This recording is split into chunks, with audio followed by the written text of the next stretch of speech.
Assalamualaikum warahmatullahi wabarakatuh. Buat bro and sis dimanapun kalian berada ya. Kami berdua, saya Aris, Dan saya Andrea. di sini di channel Spooky Story.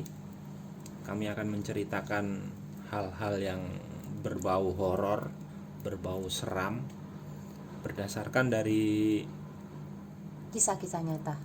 kisah-kisah nyata yang dialami oleh siapapun nanti ya, baik dari kami sendiri ataupun dari Bro Ensis. Semua yang punya cerita silahkan dikirimkan ke kami. Oke Andrea, ada cerita seram apa nih? Cerita apa ya? Gini aja deh. Awal mula aku mengalami kejadian horor. Oke.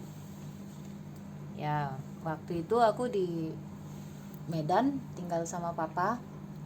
Jadi ini di usia berapa nih kamu waktu tinggal di Medan nih? Kelas 1 SMP. Kelas 1 SMP. Oke, kelas 1 SMP di Medan ya. Iya.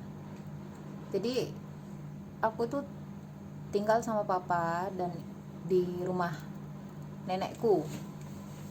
Jadi di rumah nenekku itu kan ada sebuah kamar yang dulu ditempati oleh nenek buyutku Mm-mm. yang baru meninggal beberapa tahun yang lalu waktu zaman itu. Mm-mm. Tuh. Jadi dia ini meninggal di usia hampir 100 tahun. Tua ya. Jadi ya kayak mungkin waktu meninggalnya juga ada mistis-mistis gitu. Oke. Jadi aku tuh tinggal di kamar itu, tidur di kamar itu bertiga sama kakak tiriku dan sepupuku. Ya. Jadi waktu malam kejadian itu, kakak sepupuku ini kan orangnya bandel ya. Jadi dia mungkin nginep di rumah temennya atau dia nggak pulang gitu. Pokoknya aku sendirian, dia nggak pulang. Dan kakak tiriku itu dia lagi tugas di bioskop, dia kerja di bioskop. Mungkin midnight ya. Jadi dia pulangnya telat. Sekitar jam 10 atau jam 11 malam, aku lupa. Pokoknya di situ aku tidur sendirian. Ya berasa sih spooky gitu. Nggak tahu kenapa itu kamar kayak berkabut gitu. Setiap hari kayak berkabut karena itu kan dulu tempat nenek buyutku. Dia tidur di situ hingga akhir hayatnya. Jadi flashback nih, nenek buyut aku itu meninggal agak susah. Biasanya kayak gitu tuh karena punya pegangan atau apa gitu kan. Ya menurut cerita nenekku sih, nenek buyutku itu punya banyak pemanis. Susuk di Iya, iya, iya. wajahnya, bibir, mata atau apalah di mana. Aku kurang ngerti juga. Pokoknya yang aku tahu dari nenek buyutku ini, dia punya mata yang indah banget. Kalau dilihat itu kita tuh nggak kepengen berpaling dari matanya sampai dia udah setua itu. Jadi mungkin raganya dia itu udah lelah, tapi ilmu itu nggak, susuk itu nggak keluar dari badannya dia. Jadi ya proses yang panjang, gimana akhirnya dia meninggal. Dan menurut cerita juga waktu dia meninggal itu ada bunyi-bunyi gimana gitu di atas genteng. Terus juga ada yang kayak gimana ya ngomongnya ya, kayak keluar gitu dari badannya gitu. Itu menurut abangku yang waktu itu ngelihat yang waktu itu ngeliatin dia pas ya meninggal. mendampingi saat dia meregang nyawa gitu. Nah singkat cerita, balik lagi ke cerita tadi, aku tidur di situ. Beberapa menit kemudian itu rasanya kayak udah mulai terlelap gitu ya, antara tidur sama enggak. Ya di antara tidur pengen tidur nyenyak gitu. Tapi masih kedengeran sekitar gitu. Tiba-tiba aja Tidur ayam gitu ya. iya kayak gitu. Tiba-tiba aja tuh terasa selimut Aku kan orangnya nggak suka pakai selimut karena kamar itu kan nggak ada kipas, nggak ada AC, jadi benar-benar cuman mengandalkan lubang angin dari atas asbes. Itu selimut kan di bawah kakiku, tiba-tiba aja tuh rasanya selimut itu ada yang nariknya nggak ke bawah, jadi kayak ada yang nyelimuti aku gitu loh.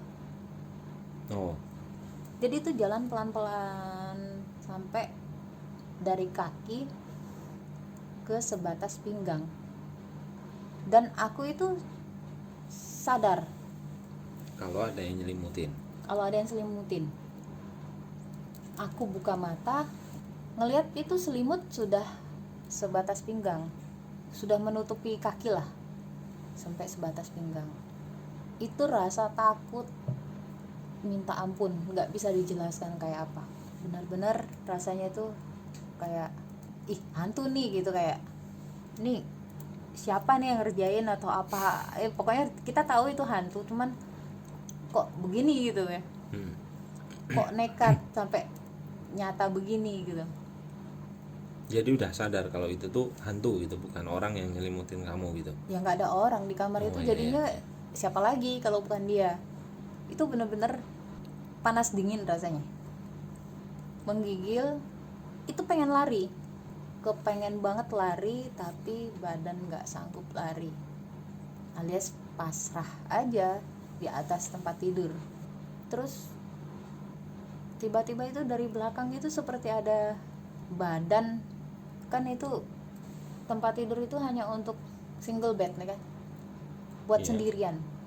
Itu jadi kan tempat tidur tingkat, yang di atas itu harusnya aku, tapi karena kakak tiriku dan kakak sepupuku nggak pulang, aku tidur di bed bawah. Jadi ya untuk satu orang dalam bed itu, tiba-tiba ada rasa ada orang di belakang kita. Gimana sih, waktu itu aku miring ke kiri ngadep ke pintu, dia ngerasa tiba-tiba kok ngerasa ada orang, dan terasa banget kayak ada hembusan napas gitu loh. Di belakangmu gitu. Iya, di belakangku. Nggak berani nengok dong, nggak berani nengok. Orang barusan tuh kejadian nyelimuti, terus tiba-tiba kayak ada orang di belakang kita, kedengeran ada napas. Itu sama sekali nggak bisa bergerak badan, bener-bener kayak aduh mati gue nih, kayak gitu. Terus tiba-tiba aja tuh kayak ada ngerayap gitu di lengan ya. Iya. Waktu itu aku pakai baju you can see tanpa tangan, jadi ini kan lengan bebas semua, nggak tertutup kain atau baju gitu. Tiba-tiba tuh ngerasa kayak dingin gitu, ngerayap di lengan atas, kayak mau meluk gitu. Apa itu? Ya mungkin orang yang di belakang, bukan orang ya, sosok yang di belakang gue itu kayak gitu. Jadi ngerayapnya tuh pelan-pelan, kayak memeluk dari belakang. Sumpah aku takut banget, gak bisa ngelakuin apa-apa. Tiba-tiba itu suasana mencekam dan aku langsung tertidur. Gak tahu tertidurnya gimana, mungkin pingsan di tempat atau gimana, gak tahu. Pokoknya aku bangun itu sudah subuh dan aku masih sendirian. Tapi nggak ngelihat wujud apa di Nggak situ. berani nengok, nggak ngeliat wujud apa-apa, cuman yang ngerasa tangan aja gitu, tangan di lengan kayak meluk. Nggak tahu, nggak sampai meluk sih, cuman mungkin memeluk ya, tapi aku keburu pingsan mungkin, nggak ngerti. Pokoknya sudah hilang aja gitu. Atau mungkin itu nenek buyutmu yang datang, kan itu kan kamu bilang itu kamar yang sering dipakai dia gitu kan. Justru itu kamar dia memang. Iya, makanya. Ya mungkin, tapi kalau dia sih kayaknya nggak mungkin ya, mungkin ilmunya atau apa, nggak ngerti.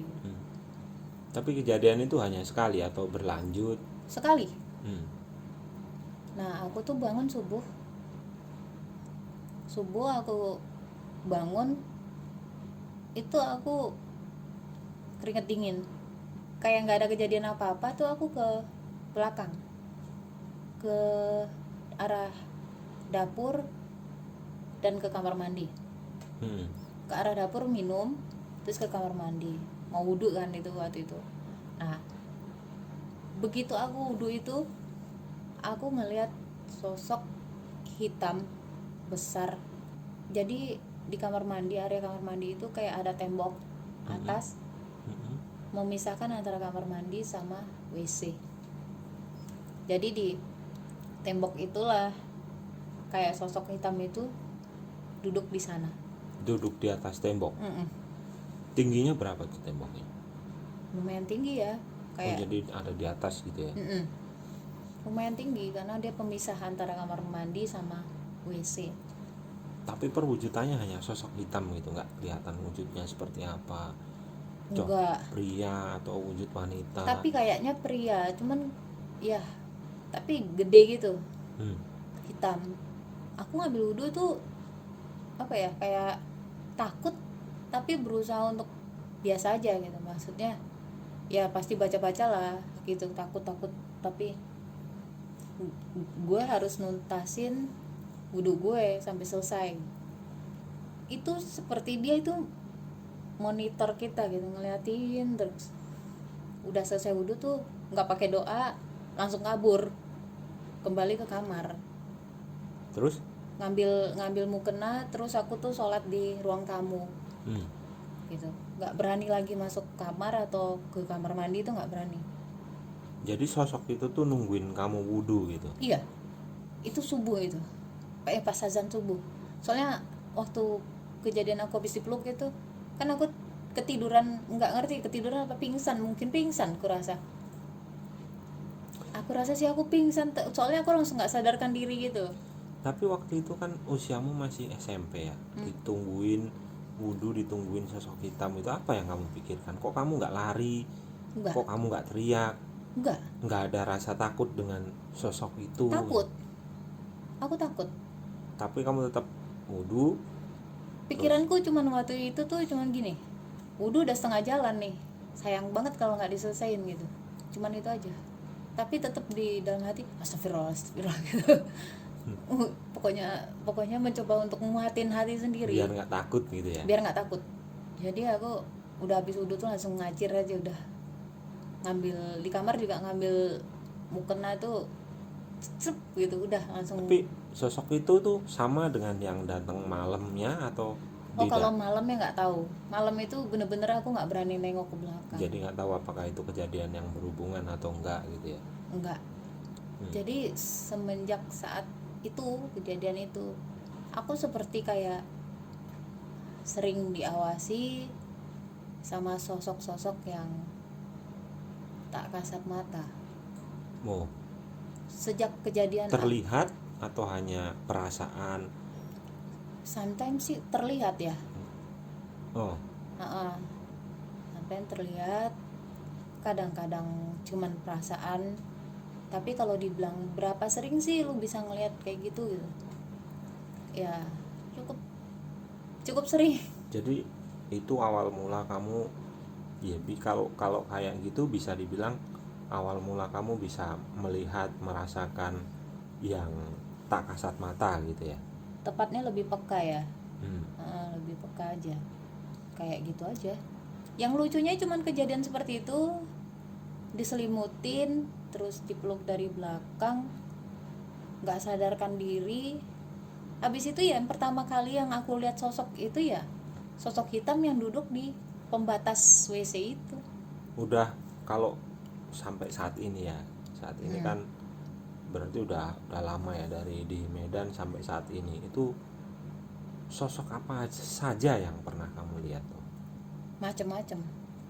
Apa saja? Mungkin bisa dikasih contoh atau pandangan atau apa? Ya macem-macem ya. Salah satunya ya, kalau dibilang perbandingan, yang kan dia ada 2 jenis ya, kayak perwujudan yang jelek atau yang kayak orang biasa aja gitu. Kan yang sering aku lihat itu seperti itu, ada yang freak, ada yang kayak kita aja biasa. atau cuman bayangan doang? Tapi gini ya, aku tuh pernah dengar cerita bahwa kalau kita melihat hal-hal kayak gitu nggak diceritakan sama orang itu kita bisa dapat rezeki. Nggak ngerti ya. Itu pernah, jadi kejadian waktu itu, ya itu cerita kamu sudah selesai atau belum? Udah.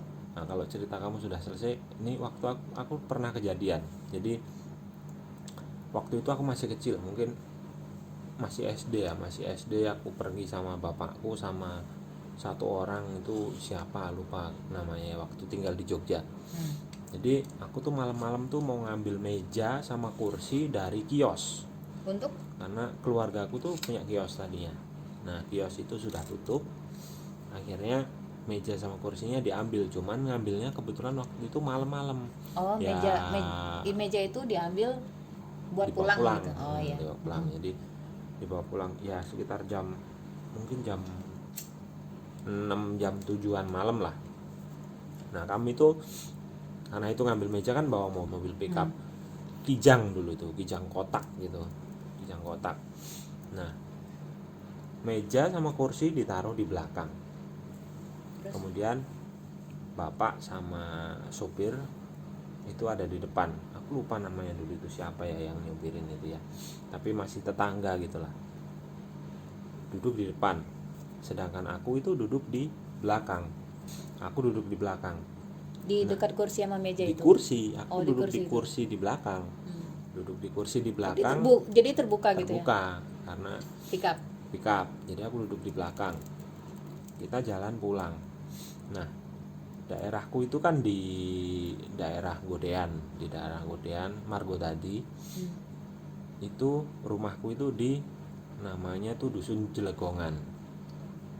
Namanya Dusun Jelegongan. Nah, lewat situ itu menuju kampungku itu ada jalan yang melewatin kuburan. Nama kuburannya itu kuburan Sirap. Namanya aja udah serem ya. Ya, namanya Sirap. Dia ada di pinggir kali. Di atas di pinggir kali ada jembatannya kan, karena itu kali. Nah, sebelahnya kali itu sawah. Di malam-malam dulu saat itu tuh tahun berapa ya, aku masih SD, itu di daerahku itu belum ada listrik. Emang SD tahun berapa ya? Tahun ya segitulah sebelum gitu ya. sebelum 90 lah. Sebelum 90 lah. Tua itu, ya bapak ini ya. Itu belum ada listrik. Oke, lanjut. Jadi kebayangkan gelapnya seperti apa kita ngelewatin jalanan itu ngelewatin sawah. Nah, setelah ngelewatin kuburan itu kita sampai di perempatan. Nah, pas di perempatan itu tiba-tiba mobil itu berhenti. Mobil itu berhenti mogok, ya macet, mogok, mati mesinnya. Di starter nggak hidup, nggak bisa di starter nggak bisa. Terus sopirnya itu ngomong, sebentar mas, mungkin tak klakson bisa kali jalan, bisa kali hidup gitu. Klakson lah sama dia, tin tin tin, tengah sawah tuh, starter lagi, tetap nggak bisa. Nah, terus yang nyopir itu ngomong sama bapakku, ngomong, mungkin didorong aja kali, ngelewatin perempatan ini kita dorong mungkin bisa hidup. Akhirnya aku sama bapakku turun, dorong mobil itu, kita dorong lewatin perempatan itu, dorong berdua. Udah ngelewatin perempatan, di starter langsung nyala mobil tuh. Nah, langsung nyala. Kemudian kita jalan pulang. Nah, pas berhenti itu aku jatuh. Berhenti itu aku jatuh, langsung karena jatuh. Dia berhenti tiba-tiba. Ya, karena berhenti dan aku jatuh. Gitu, aku jatuh masih di atas pickup itu. Setelah hidup jalan kan, bapakku mau jalan, bapakku ngomong, Riz, kamu mau tetap di belakang apa mau duduk di depan? Nggak tahu ya, mungkin aku saat itu kan nggak. Nah, memang aku nggak bisa merasakan hal-hal kayak gitu. Aku bilang, ya udah pak, depan aja. Akhirnya aku duduk bertiga di depan tuh, pulang. Nah, Di perjalanan itu bapakku ngomong, "Terus kamu tadi kenapa?" "Jatuh pak, mobilnya berhenti." "Oh, lah kamu tahu nggak kenapa kok jatuh?" "Enggak." "Kamu tadi duduk di kursi kan?" "Iya." "Kamu tahu nggak kenapa kamu jatuh?" "Nggak tahu." "Ada pocong yang duduk di kursi kamu." Serem. "Ada pocong yang duduk di kursi kamu." Berarti duduk. Jadi aku jatuh itu karena didorong. Oh, oke. Nah, sopirnya juga ngomong, yang nyopirin itu juga ngomong, tadi itu sebenarnya bukan mogok, di depan itu ada binatang kayak kambing tapi gede, makanya tadi diklakson-klakson, cuman gak minggir-minggir, terus didorong ngelewatin binatang itu baru bisa hidup. Dia kan nutupin jalan kan? Iya, tapi kan itu gak kasat mata kayaknya, wujudnya kan gak ada. Jadi didorong itu nembus dia dong. Ya nggak tahu, pokoknya minta didorong, Hmm. didorong lewatin itu. Dan memang di perempatan itu sering orang naruh sesajen, naruh apa zaman dulu, naruh bunga apa segala macam kayak gitu itu. Dan kuburan itu memang terkenal cukup angker. Nah, ngelewatin situ sudah jalan cerita begitu, terus bapakku tuh ngomong, "Tapi diem-diem aja lah, nggak usah cerita ke siapa-siapa."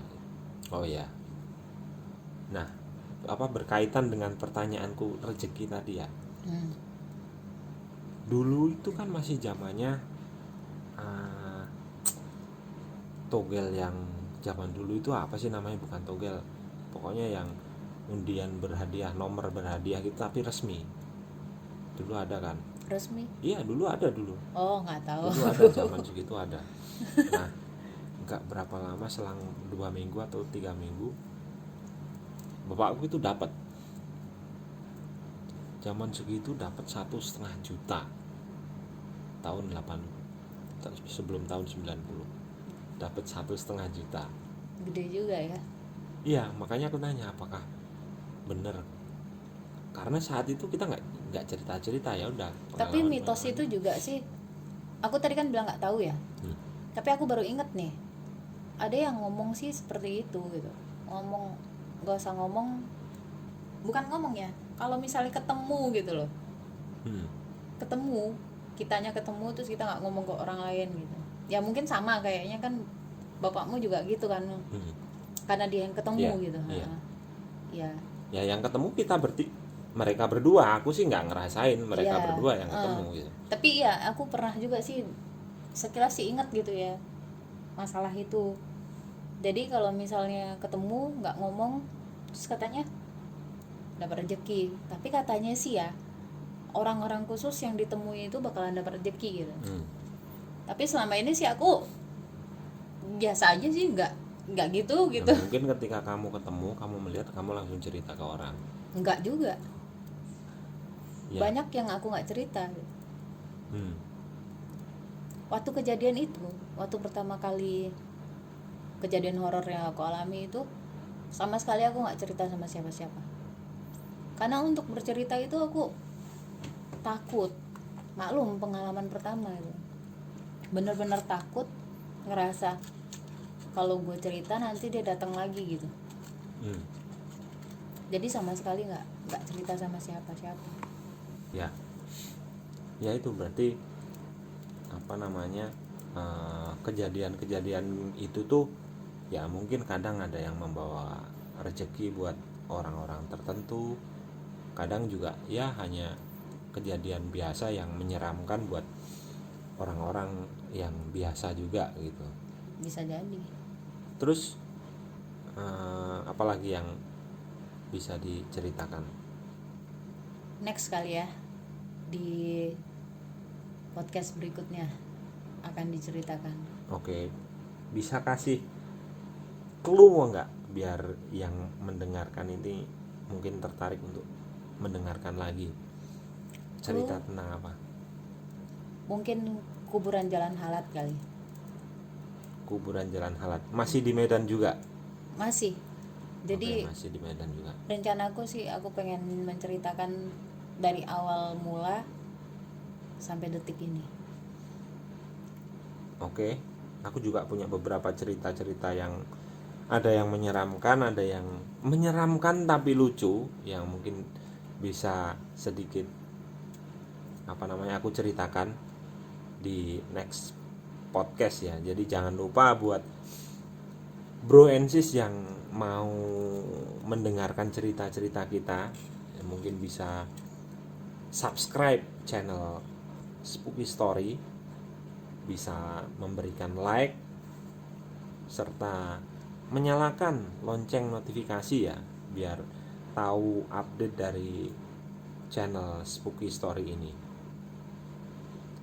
Jadi dari kami berdua mengucapkan wassalamualaikum warahmatullahi wabarakatuh. Dan satu yang perlu diingat bahwa mereka itu ada.